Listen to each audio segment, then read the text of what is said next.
মুখ্যমন্ত্রী মমতা বন্দ্যোপাধ্যায়ের নির্দেশে গোটা রাজ্যে শুরু হয়েছে আমাদের পাড়া আমাদের সমাধান কর্মসূচি। সেই মতো বুধবার রায়গঞ্জ ব্লকের 14 নং কমলাবাড়ির 2 গ্রাম পঞ্চায়েতের ছট পড়ুয়া এফপি স্কুলেও হলো এই কর্মসূচি। উপস্থিত ছিলেন রায়গঞ্জের বিধায়ক কৃষ্ণ কল্যাণী। সকলকে এই প্রকল্পের আয়তায় আসার বার্তা দিলেন বিধায়ক।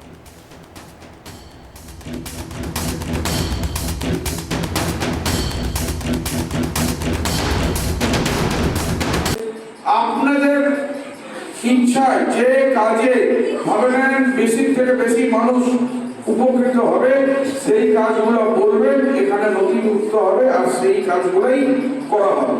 তো আমি আপনাদেরকে সকলকে বলবো, রাজনীতির ঊর্ধ্বে আপনারা সকলে আসুন, সরকারের এই প্রকল্পে আপনারা সকলে সামিল হোক। আর আপনাদের হাত ধরেই আপনাদের এলাকার উন্নয়ন হতে চলেছে।